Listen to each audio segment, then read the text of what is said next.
450. Everybody is curious about it, and now since the specs are out, I have had a very detailed study of them, and after studying all the numbers, all the facts and figures, I think I'm in a position to derive some inferences from it. And in this video, I'll compare the new motorcycle with the old one and inform you about some really interesting tidbits. So let's dive right into it. Now, there was no doubting that the Himalayan was a good off-roader, but the problems were with its performance. So the braking was not all that great, the performance was not all that great, the corner carving capability was not all that good, and the refinement also was not something to write home about. And as Sidlal also admitted in the final test video, he said that people loved the Himalayan, but they said that they wanted a little bit extra top-end power, they wanted a little bit more refinement, a little bit more torque, while keeping the overall character of the motorcycle similar. And that is what Royal Enfield have tried to solve. So obviously you solve a problem at the heart of the problem, and the heart of any bike is the engine, and the engine is all new. So it's a 452cc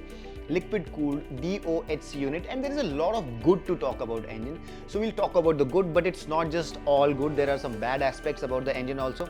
When you look at the specs, it's very clear. So let's talk about the good aspects of the engine. Now, Royal Enfield deserves a lot of credit for having shed 3 kgs off the new bike despite having a new engine which is liquid cooled, and the new engine itself is lighter by 10 kgs. The power and torque have gone up significantly, and while the power has gone up to 40 HP from 24, which is a bump up of 16 HP, the torque has also gone up by 8 Newton meters, and both of these are very solid numbers. So while the previous bike would do its 0 to 100 in about 11 seconds, with the new power and the lesser weight and everything else, the engine also revs higher. The new bike should be able to do its 0 to 100 in about 9 seconds, give or take 0.5 seconds, and that's going to be a very good number. About the top speed, I have not ridden the bike, but after having had a look at a lot of spy videos, I can very confidently say that true speed would be about 150 kilometers per hour, which would reflect to about 160 kilometers per hour on the speedo.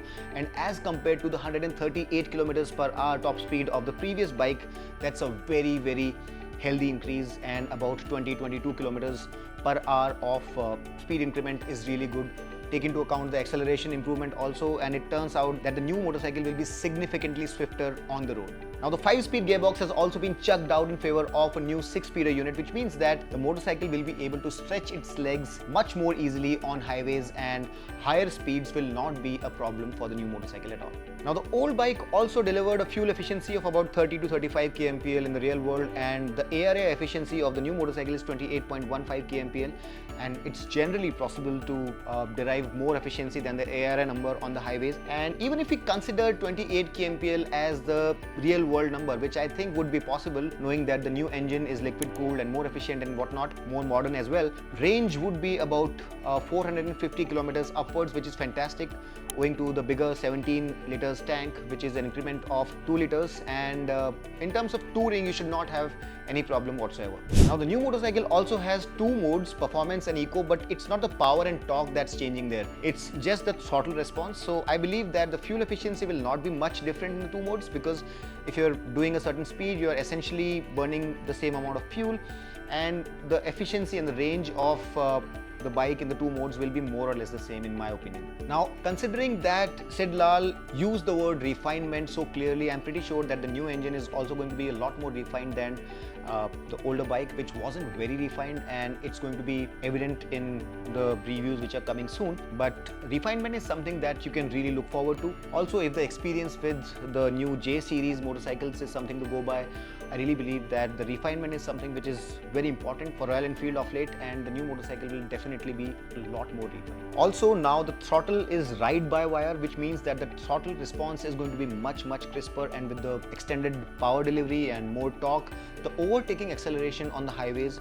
will be a lot more encouraging, a lot more reassuring. Now, I also want to talk about the not so great part about the engine. And if you look closely at the bore and stroke and the compression ratio of the new engine, you realize that it's an over square engine, which means that it's not a long stroke engine, which means that power is not produced lower down the rev range, torque is not produced lower down the rev range as efficiently as it is on the previous engine, and it's very evident in the way the power is produced at 1500 rpm higher, torque is produced 1500 rpm higher, and it's also evident in the fact that the idling has now increased by 300 revs. So while the previous motorcycle idled at 1000 rpm, this one idles at 1300 rpm. So overall the engine has become revier, and the flow of torque that we experienced on the old Himalayan from as low as 1500 to 1700 rpm, I think that point is going to be shifted upwards, and now you'll have to keep the engine about 2500 rpm, looking at all the numbers, for it to have sufficient torque to trundle along in higher gears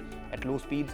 And the really amazing low end tractability which such an accomplished lazy off-road motorcycle is going to be somewhat compromised, as the new engine definitely is going to be slightly more revvy. Now Royal Enfield says that 90% of the torque, which is 40 Newton meters, is produced at 3000 rpm. But if you look at the recently introduced Scrambler 400X also, 80% of its peak torque, which is somewhat similar, is also produced at the same rpm. But when you ride the motorcycle as opposed to the Himalayan, you know that there's a huge difference. And no matter what Royal Enfield have to say at this point in time, looking at the numbers, I'm only speculating based on the numbers, it cannot have the really sweet low end torque that the old Himalayan had, and with an over square engine, higher compression and a revier engine, the lower end torque and the absolutely off-road friendly engine character of the Himalayan is going to be somewhat, even if it's by a very little teeny tiny bit, it's going to be a little bit affected. Now let's shift our focus to ride and handling possibilities, and I think there are significant improvements looking at the specs,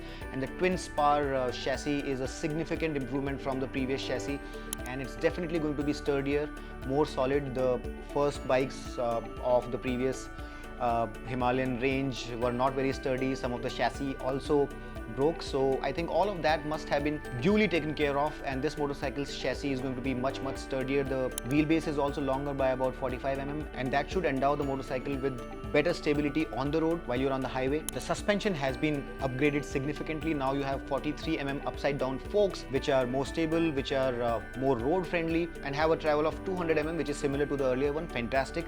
At the rear, the travel has been increased by 20 mm, so against 180 mm, now you have 200 mm of travel. So suspension has been taken care of beautifully, and it's been tuned by Showa, so we can also be sure about the tuning part. The ground clearance has also surprisingly been increased by 10 mm, so it only makes the obstacle crossing capability of the motorcycle better. The wheels are the same, 21 inches and 17 inches, 21 up front, 17 at the rear, and the tire size up front is also the same as before, 90/90, but at the rear the tire is wider at 140 mm, and now it's a radial, so on the road the capability is better. Also with the spoked rims also, now there is a possibility of tubeless tires, and right at the outset, right at the launch itself, the international bikes will have tubeless tires.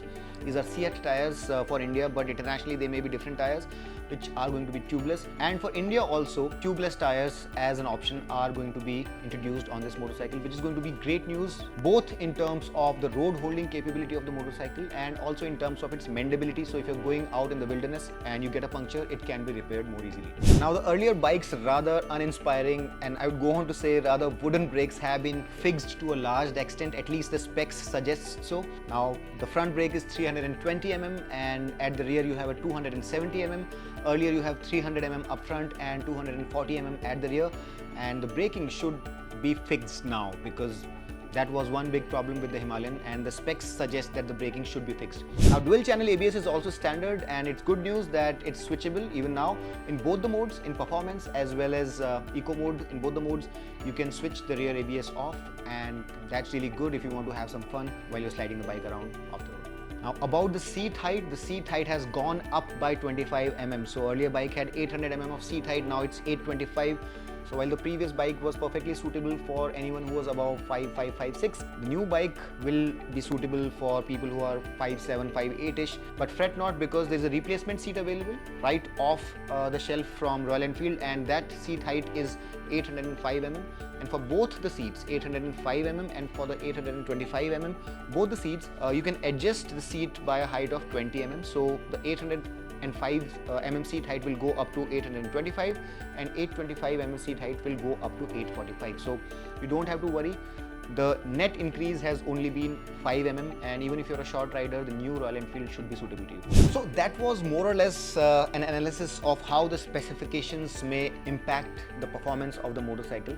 But there are also a lot of features, so let's also talk about all the features very quickly so that you know what all is new on the new motorcycle. So the old halogens on the headlight have been chucked out in favor of an LED setup. The blinkers are now LED both up front and at the rear, and the rear LEDs also double up as the braking lights. Parts of the switchgear on the motorcycle have been borrowed from the J series, but there are new bits as well. And on the right now you have an M button for choosing the mode, and on the left you have a very interesting joystick which you use to cycle through various different menus on the fantastic new 4-inch color TFT instrument console, which also has Google Maps displayed just the way they are on your phone. And I think it's fantastic because if you're traveling and if you don't know the road, turn-by-turn navigation is not very effective, but how it's displayed on this new TFT is amazing. I have not seen it on any other mainstream motorcycle, and Royal Enfield really need to be commended for that. Apart from that, the tank is of a new shape, it's bigger, and you have new stickers coming in, you have a new stubbier exhaust which sounds different. So all of these are cosmetic changes. Now the current Himalayan is priced between 2.1 to 2.3 lakh rupees, and on the other end you have the Interceptor, which is priced from about 3 lakh to 3.3 lakh rupees, and I think the new Himalayan will be somewhere in the middle. So my estimation is that the new motorcycle will be priced from 2.5 to 2.7 lakh rupees, at least as an inaugural offer, and it would be a fantastic motorcycle actually launched at that price. And if you're not someone who's really focused on the street, if you're not a canyon cower, if you're not too focused on putting a knee down, if you want a versatile motorcycle which can do highway cruising, can do touring, and can go off-road very capably, then I think that you need to really wait for this motorcycle, and it's just around the corner, so there's no reason for you to just rush your decision. And I think it's going to be a very capable, very versatile motorcycle, and I will get my hands on the motorcycle, don't worry about it. But I hope that this video was of some use to you in terms of figuring out as to what to expect. If you liked it, do hit the like button, subscribe to Motoroids, and if you like such no-nonsense, in-depth analysis and videos, do share this video with your friends. And until next time, this is your friend Amit Changani signing off. Rev hard, rev free, and ride safe.